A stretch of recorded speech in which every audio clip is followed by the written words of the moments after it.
Greetings. Yes, another inmendham video production. So anyway, the morbid atheist suggested I watch this crap. Anyway, what is life? Jeremy England guy apparently has some theory, physics theory. Sorry, I got a stiff neck. For some reason, pain that Anticonovod would say is completely under my control somehow. Fuck, I have to do that video. It just... Anyway.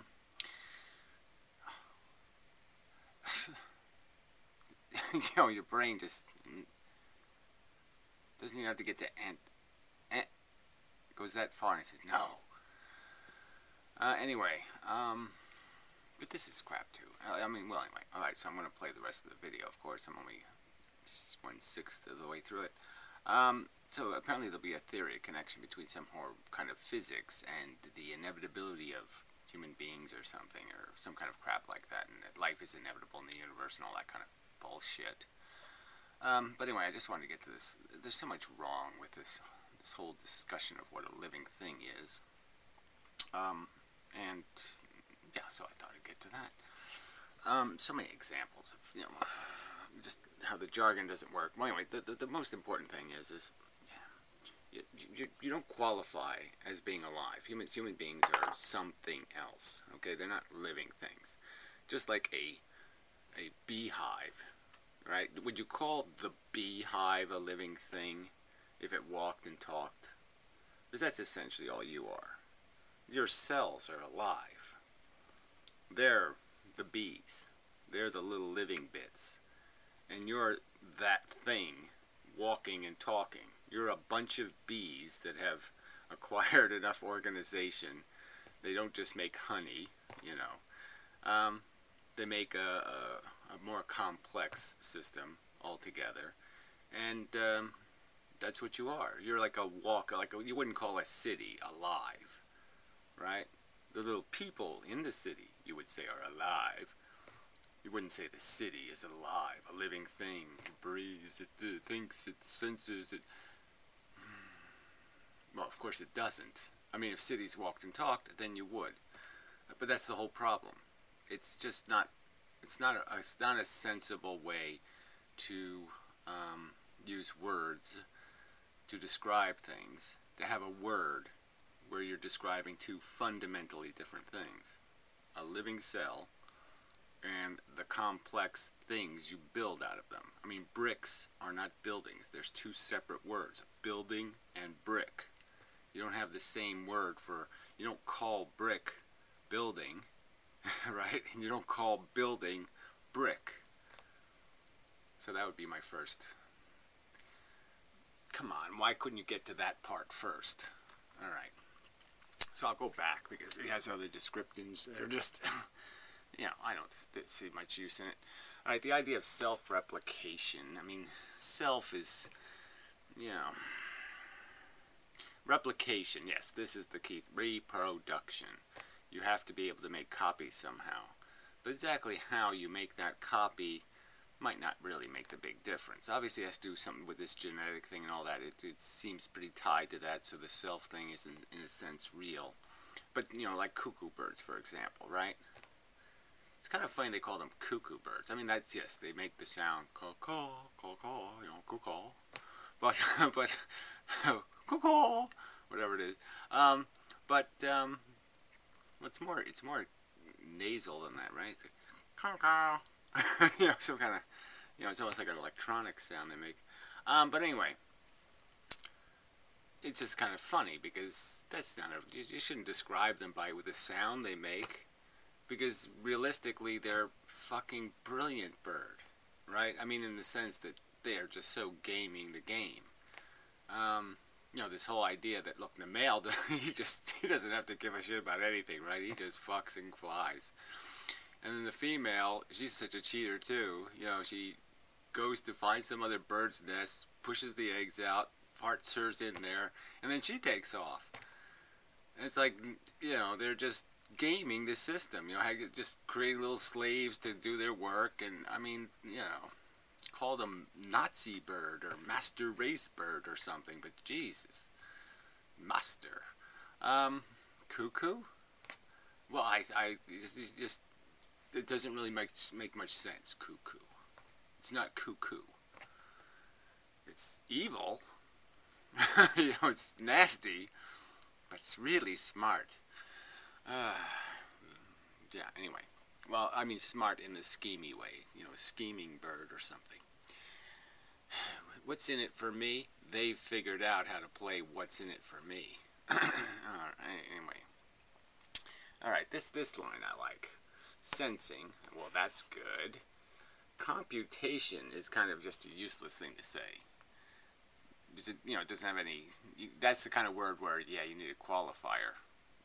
It's really what it's doing is doing probabilistic computations. That's what most living things are doing, right? All of your instincts, you know, all of these emotional reactions and all the reactions of your chemistry, essentially, are all based on probabilistic equations. These sensations will probabilistically, over time, be conducive to your survival kind of thing. You know, having this much hormone and this much now and this much, all of these things are regulated based on a probabilistic computation of advantage in the end, survival of this genetic code, or specifically survival of a little piece of it. Anyway, as Dawkins would point out. Anyway, and anticipation. So this is a poor mixture of words, but these words aren't themselves bad. But anticipation is sort of built into computation. What you're really doing is spooky action at a distance in some respects, right? I mean, in this sense, you're seeing tree, all right? Yes, you're using light to see it, so that's not too spooky. But the idea is you're distant and you're able to react. Bear reaction with distance. And that's sort of also anticipation. And the other form of anticipation is the idea that, yes, you can have some computation model, and the computation model is triggered by something in the environment, and basically it's just predicting the future, figuring out, bear, you, not a good future, go that away. Create more distance between you and the spooky. That didn't sound too good, but anyway. We understand 3 and 2 in terms of 1. Well, whatever. The 1 is the important one. Okay, the replicating is where you get the change, is where you get the evolution. So the thing can't become something, can't improve, can't acquire more parts without the reproduction, obviously. Yeah, there's no real way to do it otherwise. That's why the universe is full of stuff that isn't very complicated. It's because it's not doing any reproducing. Without reproduction, it can't do any real serious evolution. So you just end up with a bunch of swirly bits. Alright, so let's go back to slide number 1, or 2.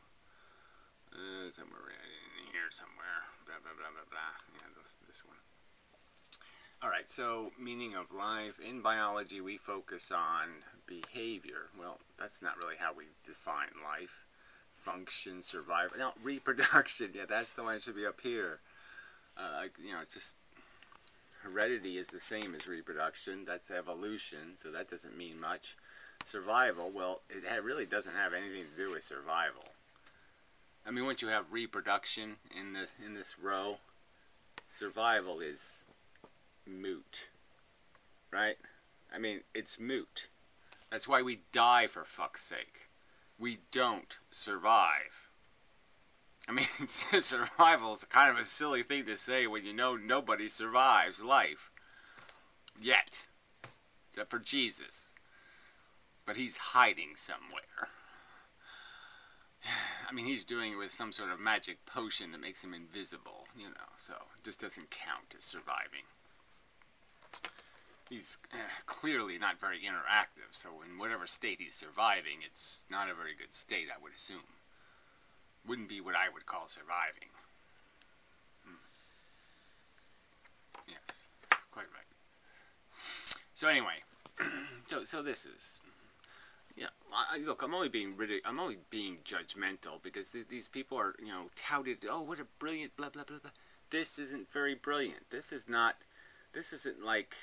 I mean, I could do a high school book report, and I think I could have ordered these words better, and I could understand that really survival is moot. It really is. All you need to do is get to this, you do the reproduction thing by your quota, in the sense that you hang around long enough to make sure your kids are well pushed on their way. Before they head west, you pack their bag, and then you're superfluous crap. Okay, you're only good if, like, maybe you could die so they could make a bridge out of you to cross the Mississippi River or something. But otherwise, your usefulness is now done, and you really don't have any reason to live, biologically. Alright, so anyway. Alright, so function, I mean, this should just be eat, poo. I mean, there's nothing in here about the consumption. You know what I mean? There's no consumption in here. And this is what these things do. This here is a big giant mouth.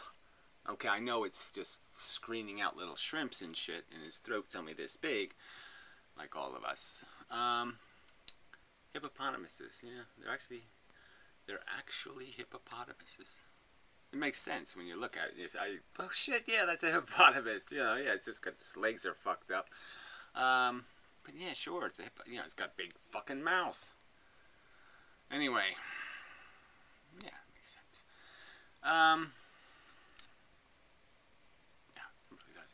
Anyway, so yeah, where's consumption in here? Because obviously that's critical. You can't reproduce if you don't consume. That's, it's just sort of kind of a rule of physics, right? This guy's going to compare life to physics, and he didn't put the most important thing in there, which is you have to acquire the energy to do this shit.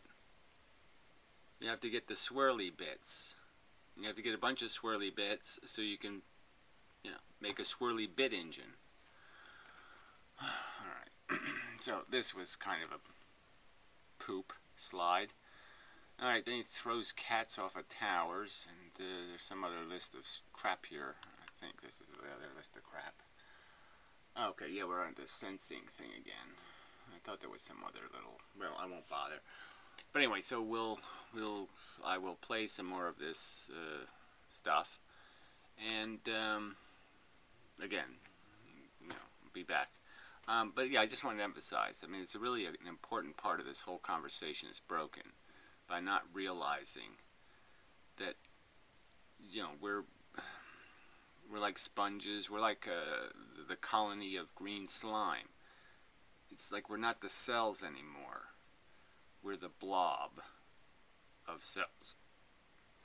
I mean, is the sponge the living part of the sponge? What is it? The living cells are the cells that just shape, the simple shape. And what we are is that simple shape is taken on a whole new form. It's created neurons, and the neurons are what's giving you a you-ness. I mean, the biggest part of what you think being alive is certainly isn't anything to do with what those little machines are doing. Those little biological living things have nothing in any real sense to do with any of the features you have that you would say, this is the biggie of being alive. Consciousness. They're certainly not doing that. They're not walking, they're not talking. They're not thinking in any real sense. They have whatever computation they're doing, they're not doing it with neurons, for fuck's sake. Alright. Well, unless you're Piro, you think everything's a neuron.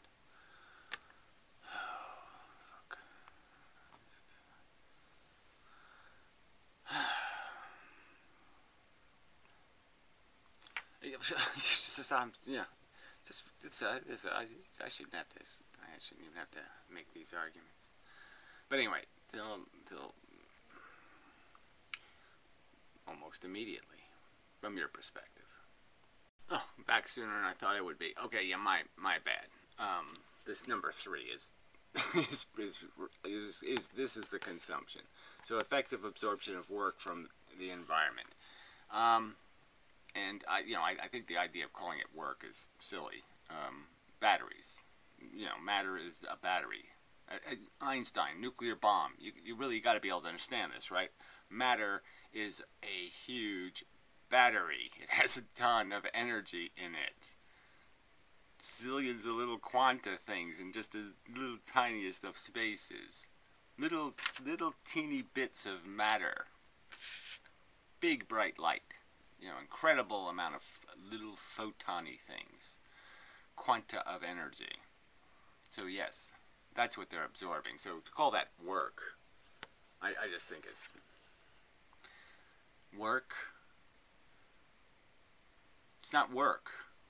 The solar system absorbing a planet, and it's not work. It's just the wrong way to look at it, in my opinion. It's storage. It's potential energy. Consumption, absorption of energy. That's what it's got to do. It's got to absorb movement. Potential to create movement. Yeah. And you can only store that shit as matter. Movement just gets away. If you don't store it as matter, movement just, hey, it's gone. Speed of light. Just it's gone. I mean, fuck, it's gone. You have to have it as matter, or it gets away too fast. It's like the energy only comes in this form, where it really, you can't just, what's the right way to put it? It's all or nothing kind of thing. You know what I mean?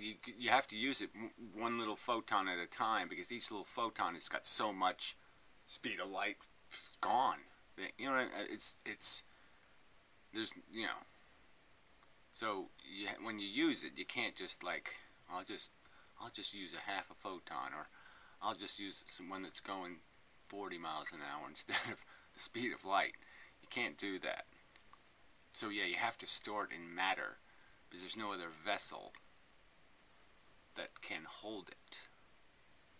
Alright, that's probably a good way to say it. Alright, so anyway, just to clarify, this is consumption. He just should have said consumption of work from the environment. Alright, anyway. Alright, I'm play a little bit of his video here where I think he's going to get to something. Basically talking about the diversity of life. I mean, he hasn't said it yet, but let's see if he says it. That these things really aren't the same thing.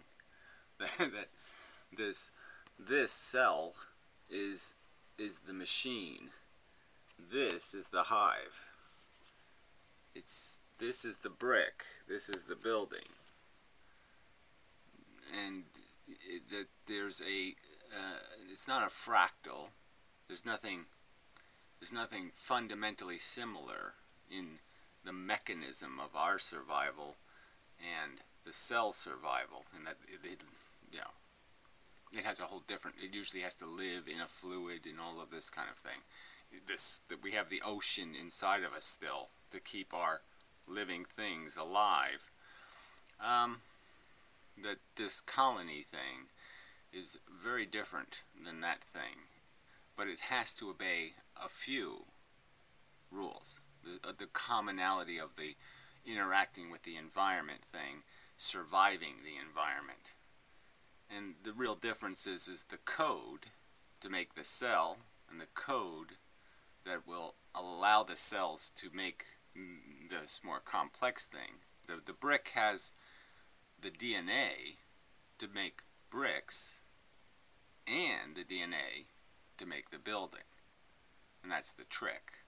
Some cells have DNA that just makes the cell, just makes bricks. And some bricks have DNA that makes buildings. To think about things in terms of fitness, when you're comparing a blue whale to the plankton that's growing in the water right next to it. Both of these things are very well adapted to their environment in some sense. And it's easiest for us to understand that in terms of comparing this blue whale to other whales, or this plankton to other plankton. Yeah, but again, you see, you're choosing to use a plankton, which is again another colony, you know, instead of just comparing it to the single cells. I guess they're single-celled plankton, so this is just not a very good plankton image. You should just use a single-celled plankton. Free-floating, single-celled plankton would have been a better choice, I think. Plankton, not plankton, but and I think that at the same time, when we try to compare them to each other, it's sort of an absurdity, right? There's no sense in which a blue whale is more or less fit than algae. There's a whole lot more algae in the ocean than there are blue whales. Even though every whale is very heavy, there's a whole lot of algae if you... So for some reason, we're going to worry about fitness when we know the environments they're living in are very different. How they're exploiting the environment is very different. The whale has this thick skin on it. It's really not doing this ocean breathing thing. It's jumping into the air. It's breathing the air. You know, there really is no point in making comparisons. But clearly, every living thing to exist, it must not look like food. That's kind of important. Don't have the word food tattooed on your face. You know, I'll use the mushroom example again, or the fungus. You know, one of the most durable kind of life forms. I mean, can grow on almost anything, can feed on almost anything. Just really, really good. But why doesn't it just spread all over the place? Be fungus, fungus, fungus, everywhere, everywhere. It's because then it becomes food. So it hides. You know, in the dark. You know. So the winner is smart, you know, in the sense that it has that computation thing that took place over millions and billions of years of evolution to realize you can't just take over the world, because if you do, you have to eat your own shit. And it says, shit, I don't want to do that. It's like human beings haven't figured that out, right? We're almost eating our own shit. I mean, we have big giant islands of shit floating in the ocean and all that kind of stuff. So, I mean, we're getting there. We're close. Because we haven't done the computation. You know, it takes a little bit too much. It's too stressful on our billions of neurons, you know, to add this up and say, you know, too much shit, not enough food. Yeah, you're in trouble. There's more shit coming out of your butt than food you're growing on your land. Well, now you're in trouble. Anyway, all right. So this wasn't. I thought he was going to go. So we'll play a little bit more. But put it all on one scale, and you know, I think it's kind of limiting, or no one would say that algae are more fit just because there's a whole lot more of them, and it doesn't... Okay, yeah, who cares? The fitness argument. Comparing fitness is silly, because everything has a strategy. Like I said, the cuckoo has a great strategy, but it can't go crazy, you know what I mean? It can't... They don't lay 500 eggs in every bird's nest they can find, because if they take advantage, okay, then the system will fight back, and they're going to be in trouble. So you have to always be sneaky, and that's what human beings are. They're sneaky about their reproduction. They create, you know, little weak babies, and they spend a lot of time growing them up into real scheming monsters and all that kind of stuff, so that their strategy is different than just, you know, laying 1 million eggs and have most of them die. There's different strategies there's different roads to successful reproduction, and most of them are going to end up being more complicated than just make a copy and push it into the world. You're going to have to be a little more sophisticated than that to compete with everybody else. Okay, that's probably a better way to say it. I could do this lecture better than this guy. Anyway, till next time. No, I mean, till immediately. Anyway, about 19 minutes. He's getting into this stupid crap about reversing the physics, you know, and that plants don't grow back into a seed. And he's using physics, you know, Newton's laws he's calling them, as evidence for some sort of reversal, that you can reverse physical circumstances. But you can't. You don't make photons go back into the sun and remake a nuclear reaction and all that kind of stuff. You can't reverse fusion. You know, there's no way to create a reverse fusion engine or something where you could restore the energy back in the sun by supernovaing, reproducing the energy going back into a center point, and it'll all fall back into the atomic structure. So the premise of this entire part is fallacious. That there's something special about life and its reversibility. Unreversibility, as he put it. And none of an example of reversibility is actually reversibility. It's still a new permutation where you're just taking the same path, and often you can do that. Yes, you can certainly, I can bounce light off a mirror and have it bounce somewhere else, and I can reverse that circumstance because it's simple enough. It's not a fission engine or something. But I'm just, this is not a useful area for finding something unique about the living thing. So I call bullshit on this section.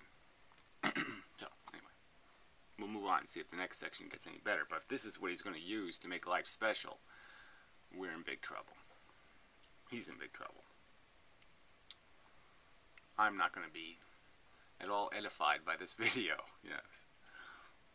The question is, what are the consequences of that principle, and how does that change once we start thinking about non-equilibrium things? Because something I haven't stressed until this point is that living things are very much not at thermal and chemical equilibrium, and that is part of what is essential to making them as interesting as they are.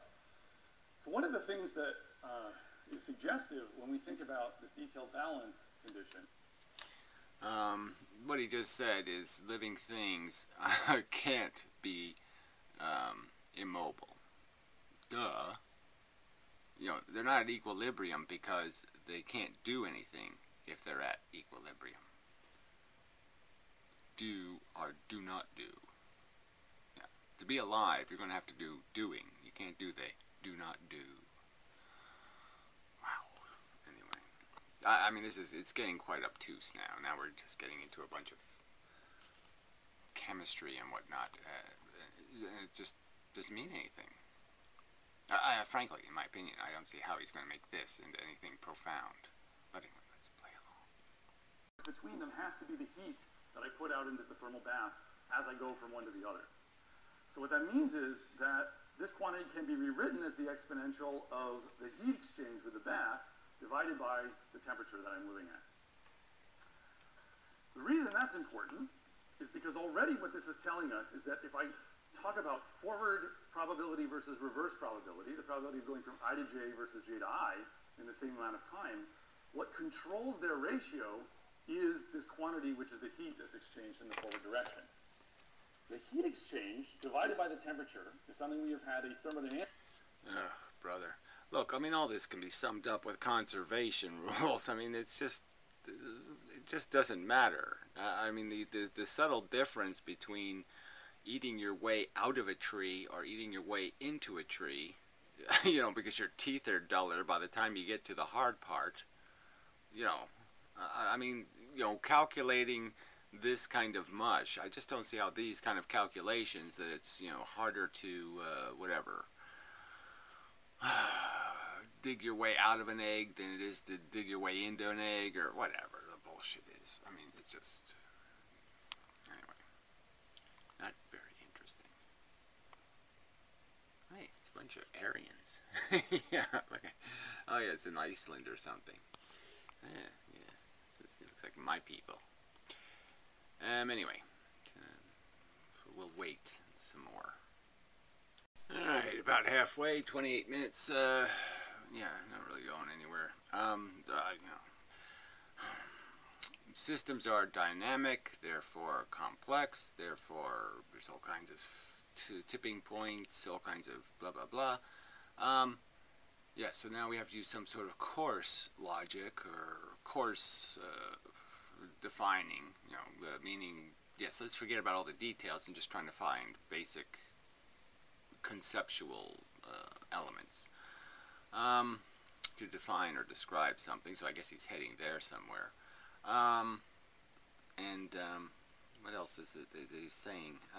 Yeah, there's a certain, so I guess he's going to get to some sort of idea that somehow there's a mechanism that the million monkey thing.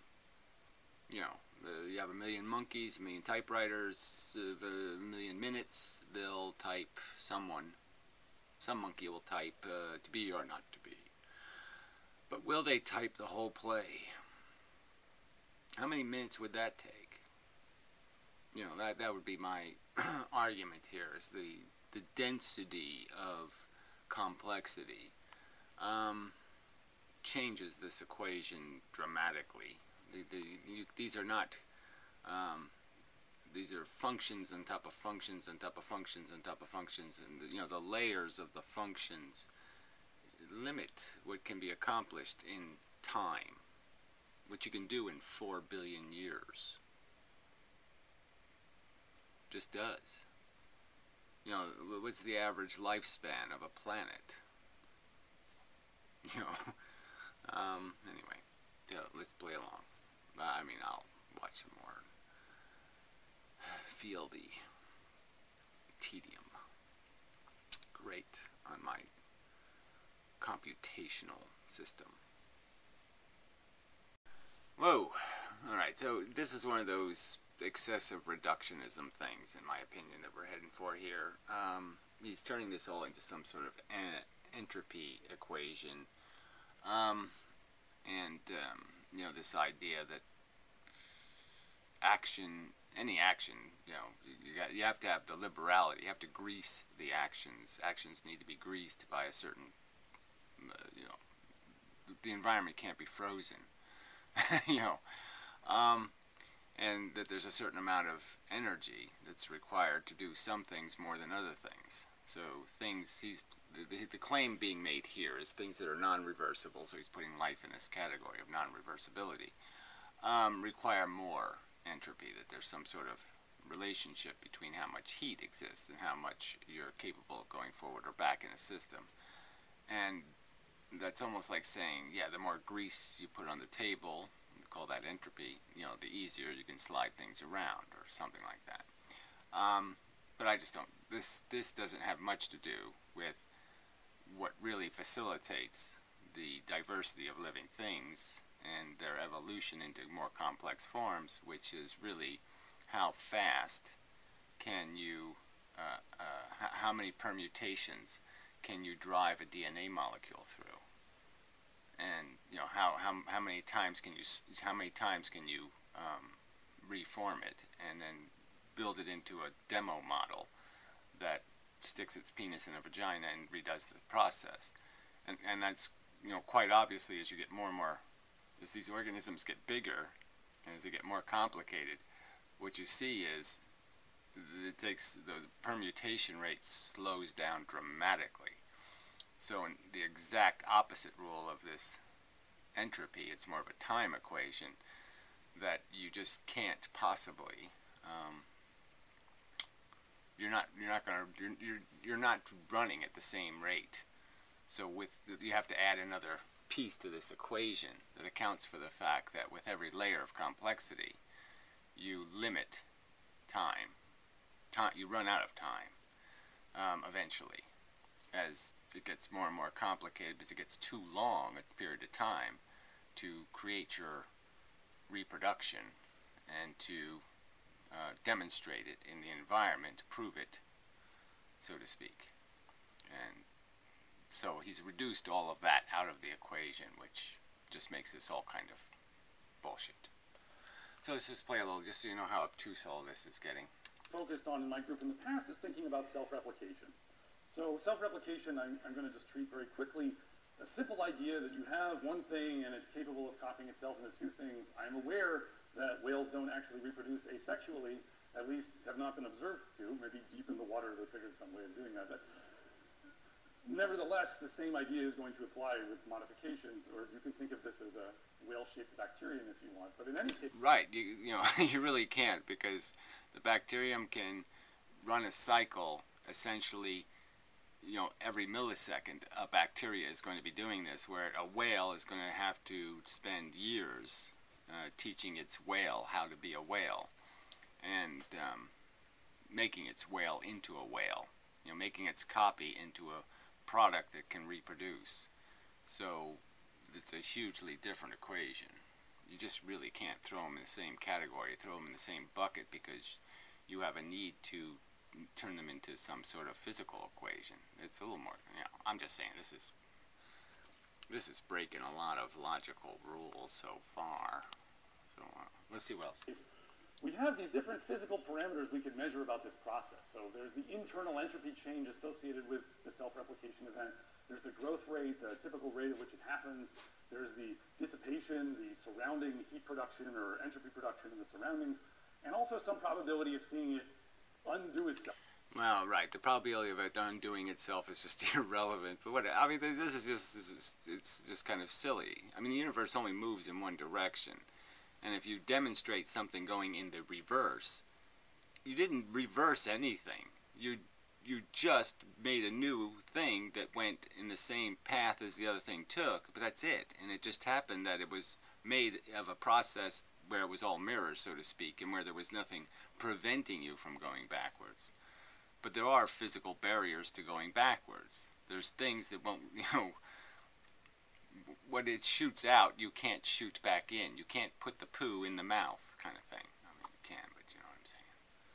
It's not the way it works.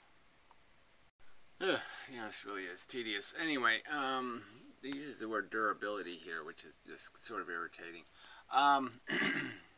Because it comes down to,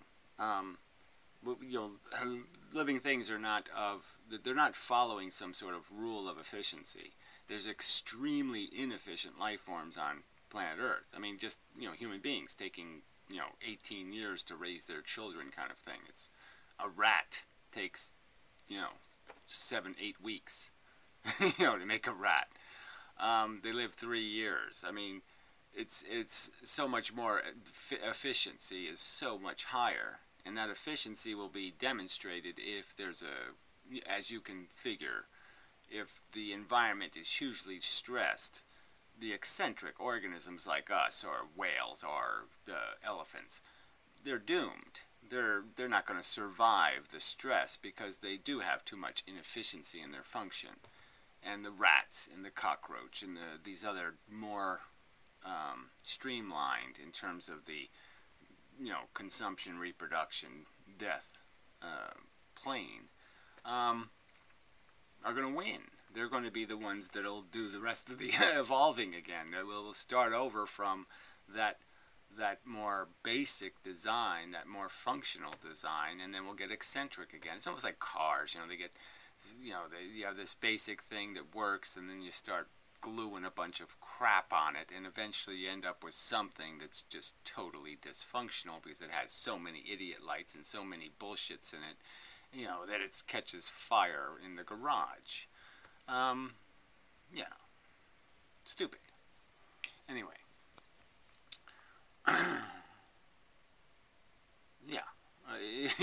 I'm trying to think of some other, smartphones that,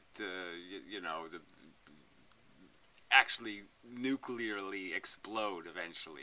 They'll blow people's heads off eventually because they're going to have such incredible battery packs. Something like that. Anyway, moving on. Apparently it's Sweden, not Iceland, but whatever. I'll play some of this. I mean, this is just so convoluted and uselessly obtuse. Between them, and I want to think about a reaction going back and forth. So there's a forward rate from going from I to J, and it's controlled by some time constant that's specific to the system, but then as I lower and raise this barrier, it's also going to be controlled by the height of the barrier and the temperature. So I have this exponential dependence of rate on the barrier height. And now you can imagine, what does it mean to oscillate an applied field? When you're driving a system, what you're doing really is you're changing the energies of different states in the system. That's what it means to bang on something with a hammer or shine light on it or whatever else. And I'm going to present to you an all things being equal comparison where the point is to understand why dissipation is related to being pushed in a certain direction. Why it is... I think this has something to do with, like, why there's lubrication involved in intercourse or something like that. Yeah, it facilitates it. The outcome.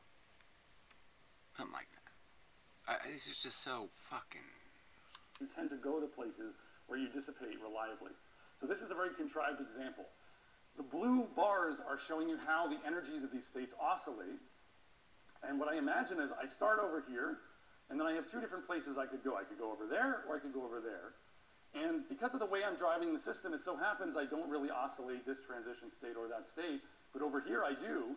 And what's more, it so happens in this case that there is this in-sync oscillation of these two states with their energies and an out-of-sync oscillation of this one. So, whatever. You know, guess what? The biological evolution really isn't going to pay any attention to these probabilistic rules, because it's all about little happy accidents and crap like that. You know, some sort of bizarre survival story or some sort of bizarre mutation. And none of that is going to be accounted for in any of this, you know, square, boxy kind of physics. It's too circumstantial. It's entirely circumstantial, and it will not obey any kind of probability rules. If you go to the casino and you pull the one-armed bandit and you get the payoff on the first pull, I mean, that's going to happen somewhere in evolution. And that fact will just break all the other probabilities of what you're going to end up doing, because now you're rich, you'll go to the restaurant, you'll buy the hooker, you'll get the herpes, and you'll die. I mean, whatever, the whole thing is going to be dependent on even one of those bizarrely improbable events, and then this whole equation is going to be moved all the way over here instead, and we're never going back to that bullshit again. The game changed, and it didn't change because of some fundamental mechanism of physics. It changed because of some bizarrely unusual circumstance in the physics. I mean, if galaxies can supernova, and we've just been lucky that none have, you know, and one day one does, well, the whole universe is over. Game over. That's it. The game's over. There's no physics anymore. Get it? I don't know if you do. Anyway. Fucking stupid. I'll be back. I guess what I'm arguing is it's the exceptional bits, the bizarrely bits, the one out bit, the thing that shouldn't be there bit, that has more effect on destiny than the consistent bit. You know, it's the one marble on the road and the tire skids on it, and you know, it's the little aberrant bits that are the things that have more control, in a sense, over destiny than the common cha-chug, cha-chug, cha-chug, cha-chug part. You get my meaning. Yeah, we're almost back to this fundamental physics argument, you know, where they're starting from the wrong place. I mean, it's like the not understanding that matter, you know, a piece, an atom, is already full of energy, and that it already has its own built-in harmonics. It has spins, it has collected a bunch of experience, so to speak, with the universe. It's collected a bunch of stuff moving in directions, and it's already a very complex it's full of experience, it's full of energy. And so, you know, he's talking kind of about harmonics and the fact that you can get more work done if you're at the right frequency balanced to the something else's condition. And that's exactly the point, that, you know, you have to get into that condition. You don't just acquire condition, you acquire condition through thermodynamics, and matter is energy, and it took time to put the energy in that arrangement so you could have what is called a tuned to its frequency, or tuned to its harmonic. Its harmonic isn't just some sort of natural thing that flows out of it. It isn't in the fucking photons, goddammit. Okay, the waves are in the matter, in the electrons, in the things the photons interact with. There's no harmonic anywhere else. You have to have a system, and the system has a spin, and it has a rate of spin, it has a size of spin, and that's the thing that's controlling these interactions. And so he's applying physics to biology, and he's not even recognizing that you have to apply, you have to go all the way. If you're going to do that, you have to go all the way back if you're going to talk thermodynamics, God damn it. I mean, I mean, he's trying to make it A plus B, and he's not recognizing that A is already a complex constant. You have to already do. You explain A. You can't just get away with this idea that A always exists and B always exists. Now I'm going to play with these things. No. With the external fields, so that it moves more, so that it absorbs more work energy, and dissipates more in the surroundings. This is a slightly oversimplified description because it's not just slightly oversimplified, it's preposterously oversimplified. It gets complicated when we start thinking about the structure of the end state that we expect as a result of some tendency towards resonance. You could have more resonance, it could lead to different consequences in your system depending on the exact... Yeah, exactly. He mentioned the bridge that sways. Yeah, your bridge breaks. Yeah, so all of a sudden your efficiency, you're on the right frequency. Well, that's not going to do you any good if you just rip the bridge down. Rules for how the particles interact. But the basic intuition here is that not every driving frequency produces the same amount of dissipation in the surroundings because of this resonance phenomenon. And so particular arrangements of the system that oscillate with particular natural frequencies have an opportunity to relate. Natural frequencies. I wonder what those are. Woo! Differently to the surrounding time-varying environment in terms of how much work and dissipation they reliably generate. Yeah, whatever. So how much goo you produce based on how fanciful your fantasies are will increase the pleasure of your whatever. I mean, this is fucking doggy porn. So taking this back to our system, the idea now is to think about, you change the driving frequency that you're applying here, and think about, am I more likely to go from B to C, and how does changing the time-varying environment affect which state? Well, again, this whole more likely thing, as I'm stating it, the evolution of life has nothing to do with this more likely thing. Again, it has to do with the aberrations. It has to do with the 1 in a billion mutations. They're the ones that matter. So anyway. 44 minutes, maybe I can finish this up. I'd love to get to the conclusion. I mean, he's probably killed this audience. This audience is probably saying, what the fuck am I doing here? What is he talking about? Oh, really hard to tell where he's going with this. 47 minutes, we only got 12 minutes left, right? He's talking about all this entropy, and you can almost analogize this to the fact that, yes, life does a lot more permutations. It runs through a lot more evolution in warm climates. Yeah, that's what it does. There's a whole bunch of other living things moving about, creating energy. There's all kinds of more food sources. There's all kinds of moreness to an environment. And there's lessness in some other environment. I don't see that as being all that profound. So hopefully he's going to add more than that to this, whatever this is. You're going to not explore all of it equally. You're going to end up getting driven or drifting into particular regions of configuration space, which are the special ones that are particularly good at ski lifting, which are particularly good at absorbing that work. Right, so this is where it all goes wrong, right? Because you could argue that woolly mammoths had no huge physics. The physics wasn't to their advantage to go live in the Arctic. It was that the fact is the old environment that was really alive and really a great place to live, it had a lot of predators in it, and you got eaten. And the fact is that if you did go somewhere and hide in the snow, in the shitty environment, in the place no one's likely to use, the ski lift nobody likes, that's where you'll survive. Because the people who stayed behind are going to get eaten by the saber-toothed lions and the humans with clubs and all of that crap.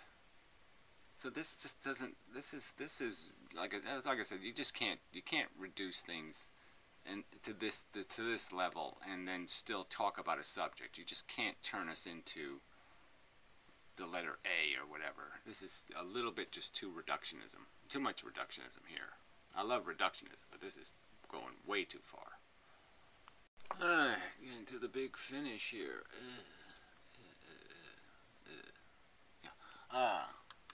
allowed to form between the particles according to this rule, the system is also going to vibrate over time. But then as it vibrates, it can also form and break bonds according to this stochastic random process. So you have So this is, they synthesize the model in a computer, and they make a few rules about how little things can combine. So they have little things connected with little springs, and they can go, it's easier to attach than it is to detach. So you can go forward, but going backwards is a little more, takes a little more work, and blah, blah, blah. And so what do we find? Yeah, things tend to go forward. Is that what we find? Evolving the wiring and evolving network of springs over time. And then what we do is we just take one or more of the particles and we apply an external field. So we wiggle them. We do work on the system and we allow it to vibrate and fluctuate in a way that will never allow it to reach thermal equilibrium. And instead, these bonds are going to form and break while there's the possibility of work being done by the external field. So this is now...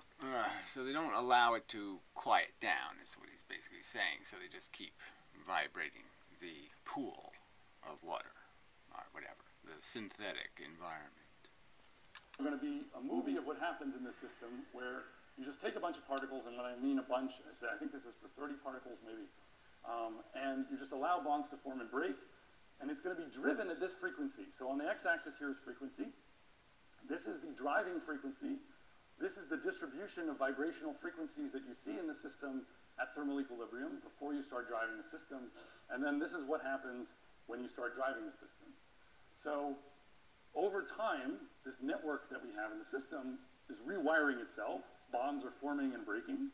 And as they do, the spectrum of resonant frequencies in the system is altered, and it's pulled towards the driving frequency.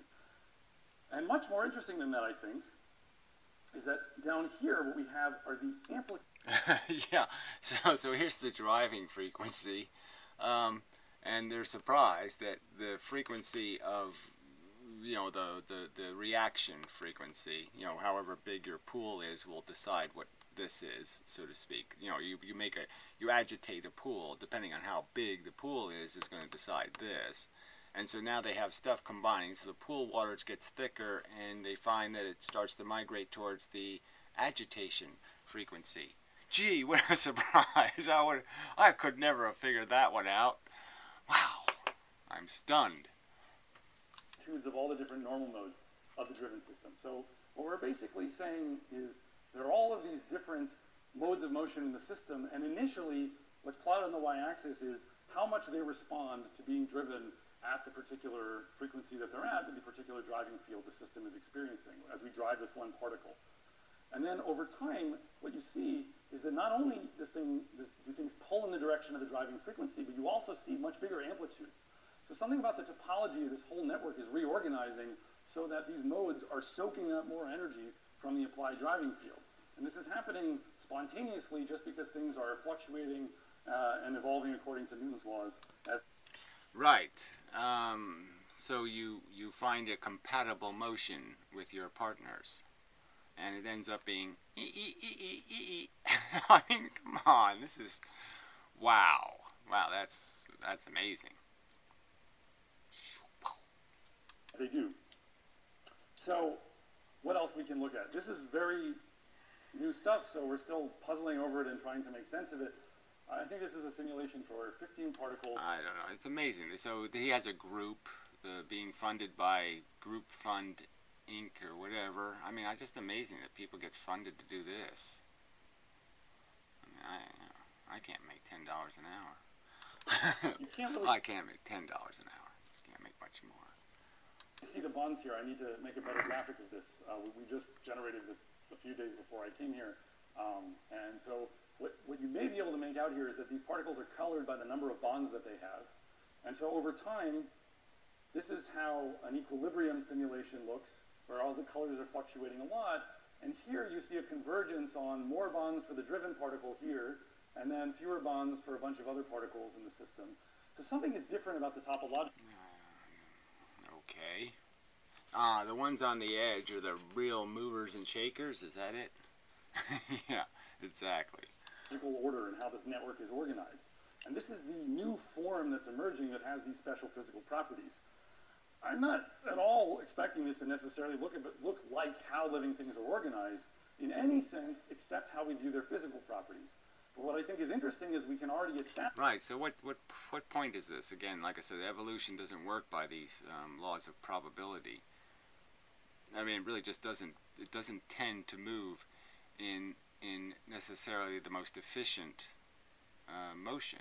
I mean, it's all the inefficient, the things that look in the short run like a bad idea end up being in the long run a good idea. And that's how it turns out.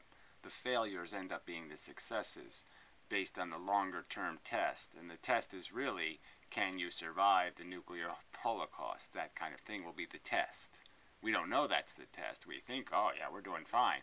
But no, you're really not. You know, the little extremophile is going to win the game.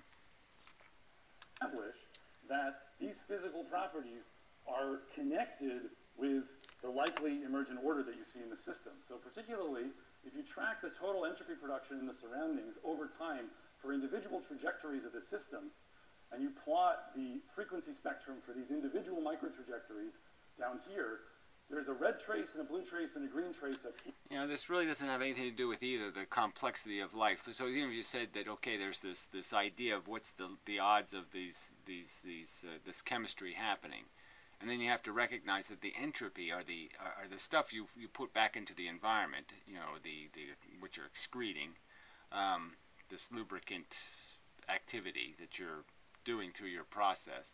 Well, anyway, is also creating what might be toxic waste.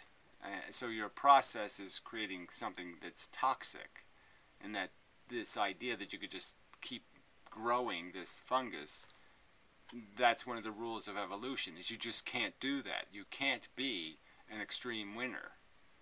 You have to be a humble winner. You have to be, yeah, you have to only take as much as you need, because that's going to be one of the tests over time things.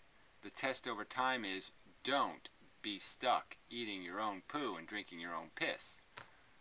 You don't want to, a living thing doesn't want to be in that condition. So there's all kinds of limiting factors to how things will just flow to this wall. They can't just go to that wall, because that wall means they're going to live in their own shit.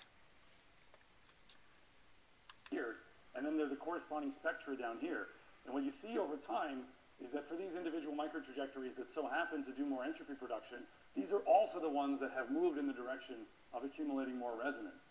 So becoming organized in a state that happens to be better adapted in a well-defined physical sense to the environment corresponds to being a trajectory that causes more entropy production in the surroundings by getting more work done on the system from the driving field.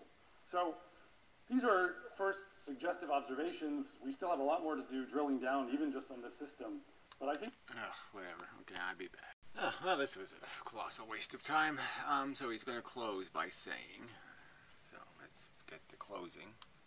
Make of this what you will, but I, in retrospect, am really stunned by the intuitive success of this very simple suggestion in Norse mythology that you have, at the beginning, something that's hot and something that's cold, a forge and some cold mountains with some frost or whatever, and in between them you have this complex structure that's forming where there's an entropy production process as you move from hot to cold or for a bath at one chemical potential to another, and in the middle you get this emergent organization that has some real subtlety to it in what it seems to be good at. So whether someone just had a really deep insight that they couldn't even fully express a long time ago. Right, but that's already been something everybody already knows. You know, that the borders are active areas. So, again, there's nothing wow about that. Or whether there's a chance resemblance in ideas is for you to decide, but I mention it so long as I'm in Stockholm. And with that, I will close by thanking you all for your attention, and also very much so some excellent students who've been working on this in my group, Tal Kaufman from the Technion, Jeremy Owen from Cambridge University, Robert Marsland at MIT, and I have to thank also, and I'm very pleased to, Thomas and Virginia Cavett for endowing my professorship at MIT. Yeah, the Cavetts, okay, bastards. Give me the money, goddammit. I'll do better than this. Fuck. Thank you all. applauding. Oh, thank God it's over. What the fuck was he talking about? What does this have to do with life? No, you can't do this. Anyway, so yeah, so my commentary is preposterously silly reductionism. There's no point. This was just bad on you, morbid atheist. This isn't worth my time. So I'll go to the website and see if he says something more preposterous there. But I mean, fuck this. Useless.